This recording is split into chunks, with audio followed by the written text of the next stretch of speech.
So hello everyone, my name is Joseph working with Nestro, and today to Juja Farm.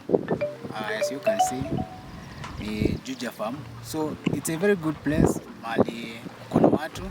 As you can see, these are neighbors. Electricity ndio hiyo, stima. Na maji pia iko.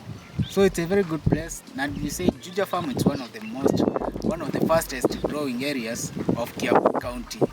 So ukishanunua hapa, ni place iko very much accessible, ni place iko na water, electricity, security, everything that you need for you to settle in your boma. Yani place unahitaji wewe ujenge. This is the area. Unaona hata kunanyesha na hatujakwama.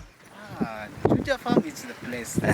Saa hii tuko ground, kunanyesha saa hii na tumefika.